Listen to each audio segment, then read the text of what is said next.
இன்றைக்கி ஒரு இன்ட்ரெஸ்டிங்கான விலாக் தான் பார்க்க போகிறீங்க. அம்மா ஊர்லேருந்து பார்சல் அனுப்பிச்சிருந்தாங்க. எப்படா வரும்ன்ட்டு வெயிட் பண்ணிக்கிட்டே இருந்தேன். அம்மா போன வாரம் போல் அனுப்பிச்சாங்க. இந்த வாரம் தான் வந்துருந்தது. என்னென்னு பார்த்தீங்கன்னா மிளகா பொடி, அப்புறம் பொடிஸ்லாம் தீர்ந்து போயிடுச்சு.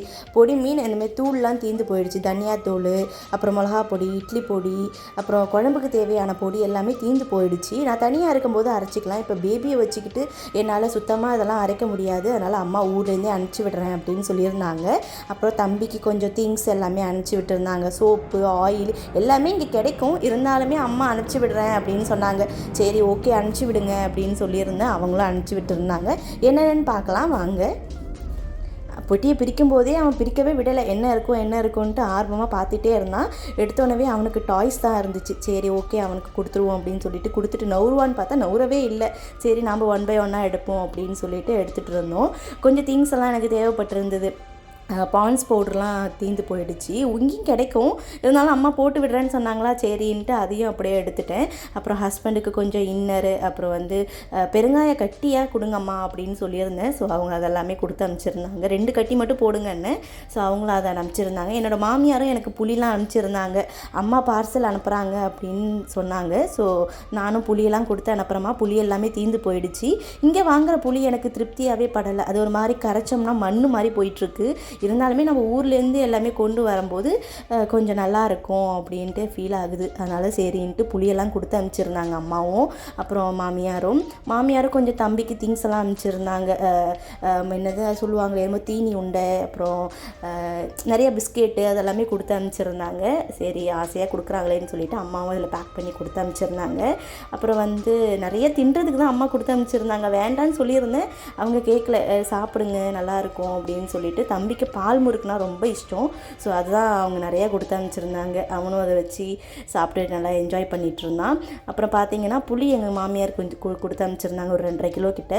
அதுவும் எடுத்து வச்சாச்சு. அப்புறம் எங்கள் மாமியார் அப்புறம் ஸ்வீட்லாம் கொடுத்து அனுப்பிச்சிருந்தாங்க. முறுக்கு, அப்புறம் அந்த சின்னதாக ஒரு உண்டை மாதிரி இருக்கும் ஸ்வீட்டில் அது. அப்புறம் தம்பிக்கு பொம்மைலாம் கொடுத்து அனுப்பிச்சிருந்தாங்க எங்கள் அம்மாவும். அப்புறம் வீட்டிலே போட்ட வடகம் இருந்துச்சு, அம்மா கொடுத்து அனுப்பிச்சிருந்தாங்க. வத்தல் போட்டு தம்பிக்கு கொடு அப்படின்னு சொல்லிட்டு. அப்புறம் இட்லி பொடியிலே சென்னாங்குண்ணி தூளுன்னு சொல்லுவாங்க. ஸோ அது ரொம்ப பிடிக்கும் எனக்கு. அதுவும் அவங்க போட்டு கொடுத்துருந்தாங்க. அப்புறம் தம்பிக்கு பொம்மைலாம் கொடுத்து அனுப்பிச்சிருந்தாங்க. ஏமான்னு கேட்டேன்.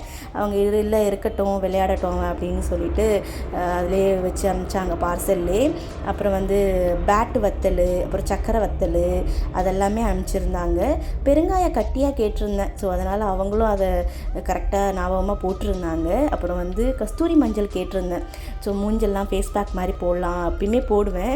இப்போ தீர்ந்து போயிடுச்சு. ஸோ அதெல்லாமே கேட்டிருந்தேன். அவங்க தூளாக போடாமல் அந்த மாதிரி கிழங்காக போட்டுட்டாங்க. ஸோ நான் தான் காய வச்சு அதை அரைக்கணும். அப்புறம் தம்பிக்கு கொஞ்சம் ட்ரெஸ் எல்லாம் இருந்துச்சு. பர்த்டேக்கு ட்ரெஸ் எல்லாம் ஊரில் இருந்துச்சுன்னா அதெல்லாம் சின்னதாக போயிடும் அப்படின்னு சொல்கிறதால அவங்க இதிலே வச்சு கொடுத்து அனுப்பிச்சிட்டாங்க. அப்புறம் அவங்களும் வீட்டில் போடுற ட்ரெஸ் எல்லாம் அவங்களே வாங்கி கொடுத்தாங்க. வீட்டில் நீ மாரி சிம்பிளாக போட்டுக்கோ, கை இல்லாமல் கை வச்சது. அப்புறம் பேண்ட்டு எல்லாமே கொஞ்சம் வீட்டிலே போட்டு ஃப்ரீயாக இருப்பான் அப்படின்ற மாதிரி அவங்களும் வாங்கி இதில் கொடுத்து அனுப்பிச்சிருந்தாங்க. மேலே இருக்க ட்ரெஸ் எல்லாமே பர்த்டேக்கு அவனுக்கு வந்தது. ஸோ ஊரில் இருந்தால் சின்னதாகிடும்னு சொல்லிட்டு அம்மா அதிலே வச்சு விட்டுட்டாங்க. அப்புறம் அதுக்கு கீழே இருக்கிற ட்ரெஸ் எல்லாமே அம்மா வாங்கி கொடுத்து அனுப்பிச்சாங்க. வேண்டான்னு சொன்னேன், கேட்கவே இல்லை. இருக்கட்டும், அங்கே விலை அதிகமாக இருக்கும், ஏன் அதெல்லாம் வாங்கிட்டு இதிலே போட்டு அனுப்புகிறேன், நீ தம்பிக்கு யூஸ் பண்ணிக்கோ அப்படின்னு சொல்லிட்டு அதெல்லாம் வாங்கியிருந்தாங்க. ஸோ எல்லா ட்ரெஸ்ஸுமே சூப்பராக இருந்துச்சு. பார்சல் வரும்போதே அவன் ரொம்ப என்ஜாய் பண்ணி அதை பார்த்துட்டு இருந்தான். மார்னிங்கே வந்துடுச்சு. ஸோ ஹஸ்பண்ட் வந்தோடனே ஃபேமிலியாக உட்காந்து பிரிக்கலாம் அப்படின்னு சொல்லிட்டு ஈவினிங் போல் ஹஸ்பண்ட் வந்தோடனே எல்லாத்தையுமே பிரித்தேன். அவனுக்காக பாருங்கள், இதெல்லாம் தான் அம்மா வாங்கி அனுப்பிச்சிருந்தாங்க. இந்த ட்ரெஸ் எல்லாத்துலேயுமே 5 செட்டாக வாங்கி அனுப்பிச்சிருந்தாங்க. டவுசர் 5, அப்புறம் பேண்ட்டில் ஒரு 5, அப்புறம் கை வச்சு ட்ரெஸ்ஸு 5, கை இல்லாமல் கை வச்சு அப்படின்னு சொல்லிட்டு எல்லாத்துலேயுமே 5 செட்டாக. என் ஹஸ்பண்ட் கூட கிண்டல் பண்ணிகிட்டு இருந்தாங்க, என்ன சண்டே மார்க்கெட் வைக்க போகிறீங்களா அப்படின்ற மாதிரி. ஸோ இதெல்லாம் பிரிக்கும் போதே அவ்வளோ சந்தோஷமாக இருந்துச்சு. அப்புறம் தம்பிக்காக ஏபிசிடி சாட் மாதிரி வாங்கி கொடுத்து அனுப்பிச்சிருந்தாங்க. எனக்கே சர்ப்ரைஸாக ஆகிடுச்சு. அம்மாகிட்ட நான் கேட்கவே இல்லை. ஸோ நாங்கள் இங்கே யூஏயில் தேடிட்டு இருந்தோம், ஒழுங்காக எங்களுக்கு கிடைக்கல. அம்மா வாங்கி கொடுத்து அனுப்பிச்சிருந்தாங்க. ஸோ அது ஓப்பன் பண்ணும்போது என்னடா அது அப்படின்ட்டு சைடில் தெரிஞ்சிருச்சு. ஓ இதுதான் நம்ம கேட்குறதுக்கு முன்னாடி அம்மா வாங்கி கொடுத்து அனுப்பிச்சிட்டாங்க அப்படின்னு சொல்லிட்டு பார்த்துட்டு இருந்தோம். நல்லா அழுத்தமாக நல்லா கிளியராக தெரிஞ்சிச்சு. ஏபிசிடி எல்லாமே நல்லா பெருசு பெருசாக இருந்துச்சு. ஸோ இதெல்லாமே நல்லா எடுத்து பத்திரமா எடுத்து எல்லாம் டப்பாவில் போட்டு வச்சாச்சு. திங்ஸ் எல்லாமே தேவையான பொருள், அப்புறம் கொஞ்சம் யூஸ் பண்ண வேண்டிய பொருள்லாம் அப்புறம் எடுத்துக்கலாம் அப்படின்னு சொல்லிட்டு எல்லாமே ஃப்ரீசரில் போட்டுருவேன். இந்த மிளகா பொடி, இட்லி பொடி எல்லாமே கொஞ்சம் கொஞ்சம் மட்டும் எடுத்து டப்பாவில் போட்டு நான் கிச்சனில் ஸ்டோர் பண்ணிவிட்டு மீதி எல்லாமே ஃப்ரீசரில் வச்சுப்பேன். இந்த பொடி எல்லாமே நம்ம ஃப்ரீசரில் வச்சோம்னா பூச்செல்லாம் வராது. ஏன்னா வெளியில் வச்சோம்னா நிறைய பூச்சி வந்துடும். ஸோ அதனால் எல்லாமே நான் டப்பாவில் போட்டு ஃப்ரிட்ஜில் வச்சுட்டேன். புளியும் ஃப்ரிட்ஜில் வச்சுட்டிங்கன்னா ரொம்ப நாளைக்கு நல்லாவே இருக்கும்.